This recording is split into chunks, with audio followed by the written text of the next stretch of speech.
performance there with the Grand Marshals. Jason Nisley of Predators dropped the green flag as the honorary starter. Benny Gordon was the early leader. Monty Gill sustaining some damage to the USG Sheetrock Gimnock board early in the race. 7 laps in, a tangle here between Johnny Rumley and Benny Gordon. Everyone would stay straight, and Gordon was the leader.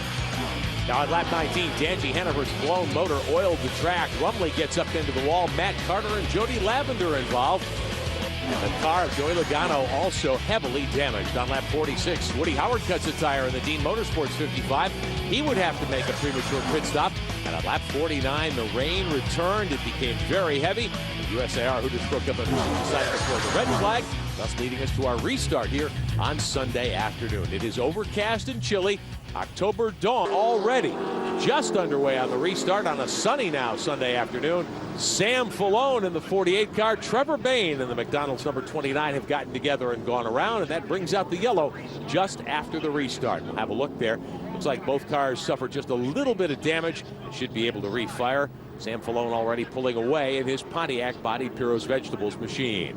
Well, Trevor Bayne is the Miller Lite Rookie of the Year points leader coming into the afternoon. He's already collected $10,000 for earning South Tour Rookie of the Year honors. If he can close the deal during the championship series, another $40,000 goes into his coffers, getting ready for 2007, one of the richest Rookie of the Year awards in all of short track racing. They're going to need to bump start to 29 to get him going. Here's another look.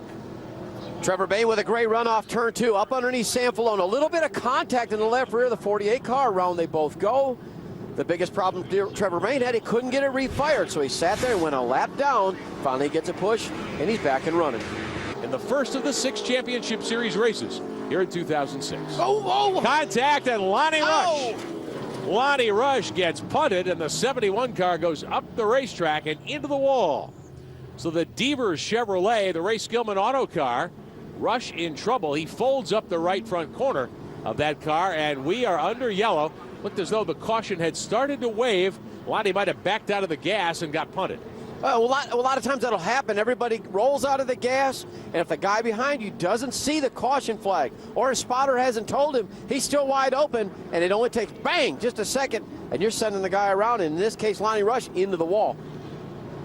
Lonnie's team over the wall to have a look at the Chevrolet, but it looks as though it incurred some serious right front corner damage. You can see the brace bars there pretty badly bent. That right front wheel folded up under the bodywork. That could be the end of the day. Yeah, it took both upper and lower control arm, probably bent the spindle, and you'll watch him go down into the corner. Now everybody starts rolling out of the gas. They see the yellow lights on, except for the guy behind him. He can't see it. And bang, into that outside wall. Looked like rookie Derek Cale, who tagged Rush in the quarter panel and sent the 71 car up the racetrack. Under caution once again. Leaders will head to pit road now on lap 78. Can you get all the way home here? I think they can. We're going to find out. Brett is down there in the 60. That's for 4th. They're racing hard side by side. Oh, whoa, whoa. J.J. Pack goes around. He takes St. Amant with him. Andrew Rogers just misses. They lock down the brakes, but the yellow will wave. Here, our 6th caution already, and it's only lap 95 at Jennerstown. Pack had come up 31 positions before that spin. Car got just a little bit loose right in the middle of the corner. Came around, collected the 72 of St. Amant right in front of the 66 and the 44, Benny Gordon and Clay Rogers. Pack among those cars that did not pit when the leaders came to pit road just a few laps ago before our previous restart. Able to take track position instead of fresh tires. One more look. And you can see the car got loose going into the corner, and he was trying everything he could to save it. And then all of a sudden, the back of his car get into Gary St. Amant, and around they both go. Wow, the 18 just gets by. Well, the thing that saved Pack was he was able to lean on St. Amant's Chevy. Here's a look from the 20 car of Shelby Howard. And how this didn't catch up more race cars. Guys were really paying attention on the brakes and getting out of there. Quick pit stop for Kirk Leone, 99 car. Rookie of the Year contender from the South Series. Right in front of you, hang on. Oh, Casola goes around. Hobgood stands the 16 on its nose. Butler avoids trouble. We saw Kirk Leone spin there. Great job by Brett Butler. The thing is, there's no time for the spotter to tell you, you better be watching in front of you. And he was heavy in the brake pedal to keep out of that. Dominic Casola and the Casola Farm 02 out of New Jersey. Goes around over in turn 2 here at Jennerstown. He spins the car around, refires it, may have a tire down, definitely has a left rear tire down on the 02.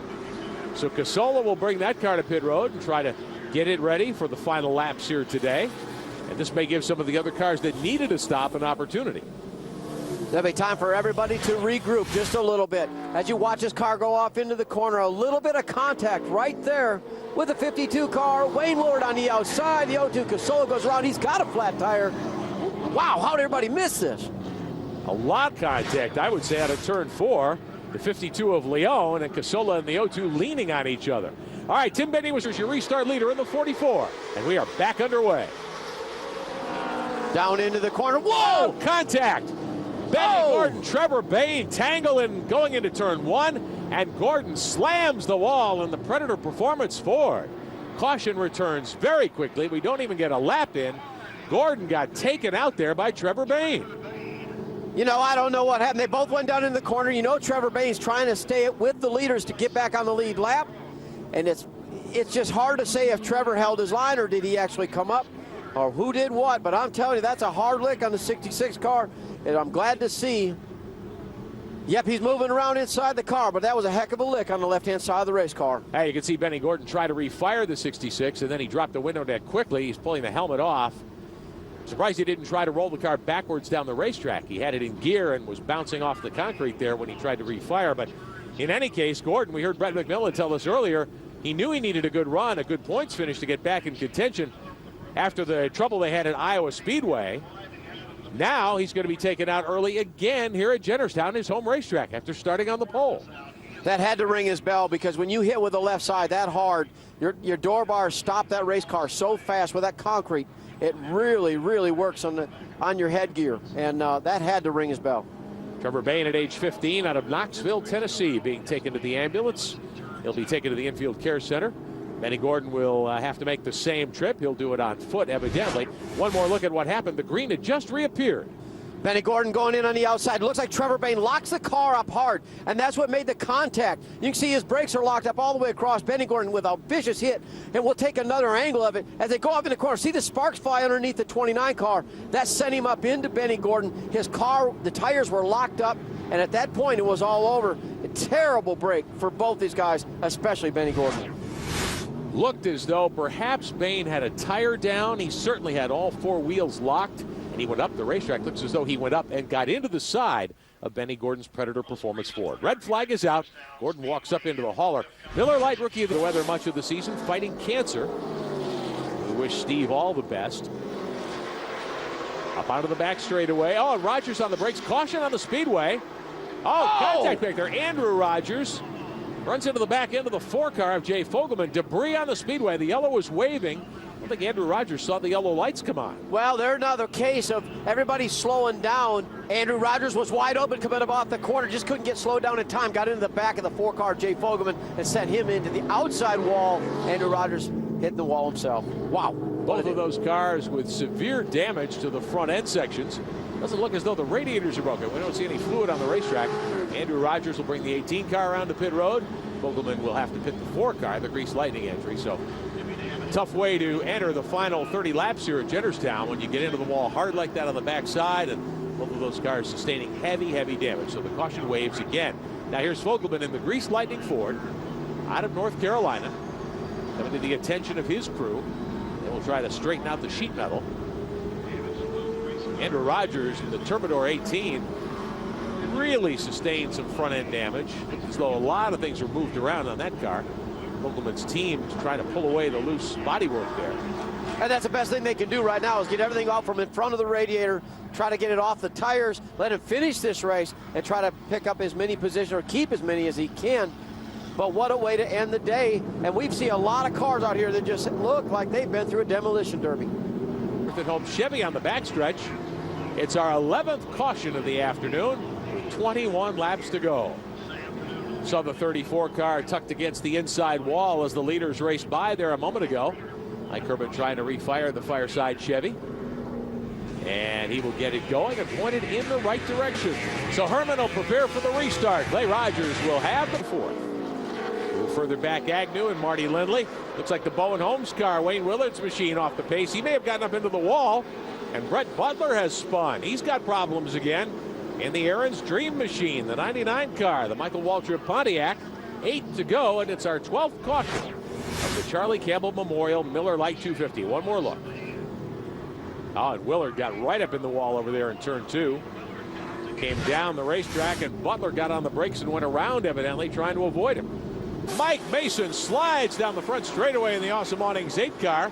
Might have been some contact with A.J. Frank in the 11 North. Mason keeps it off the wall, but I suspect we will see the yellow once again. Come up off the corner, got a little bit loose, and maybe just grazed the wall a little bit on the outside. Started headed back down across the racetrack. A little bit of contact with the 11, sent him down, and how he kept it off the wall, to me, is amazing. Looked as though he was headed for the outside concrete right under the flag stand there, and somehow the young driver from Bakersfield, California, college student at the University of North Carolina at Charlotte, avoided pounding that wall. Brings the Premier Motorsports Ford, the Awesome Awnings car, to a stop. And he has got the car refired. Then I think he stalled it, trying to get it back into gear and get the car around so he can complete the show here this afternoon at Jennerstown Speedway. There's the UMG Financial 16 of J.J. Pack, up in the top 5 earlier today. Rest of the field funneling by on the inside. Jeff Agnew, he's got a problem in that Mark IV Honda car. He may be out of fuel. So here's the deal. These cars going around the racetrack, they got the pickup tube on the right-hand side of the fuel cell. They've got to keep up to speed, some speed, to keep the fuel crushed over to the right-hand side. What happens is when they're going slow with the banking, the fuel goes to the left-hand side. They can't get it picked up. You got to keep weaving the car back and forth, and then you can get enough fuel. But Jeff Agnew must be really low in order for it not to pick up. So again, the Jennerstown Dune Buggy comes out to help the Ford Fusion of Jeff Agnew. And Agnew out of Virginia will get pushed around onto pit road. They'll throw a couple of gallons of fuel in the 73 car. At least for that first corner to have an opportunity, Clay Rogers says no chance.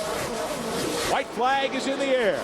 The battle now is for the positions behind Clay Rogers. Howard tried to hang on to second. Third belongs to Nesbitt. Gary St. Amant took a run at Nesbitt last time around, but everybody single file, and Clay Rogers headed to victory lane here at Jennerstown Speedway. Rogers takes the victory in the Charlie Campbell Memorial Miller Lite 250. Second spot to Shelby Howard. Third today goes to Mark Nesbitt. Gary St. Amant takes credit for fourth. Great run for the Automotive Development Group team and driver Clay Rogers. They had a really good race car all day long. They set themselves up. When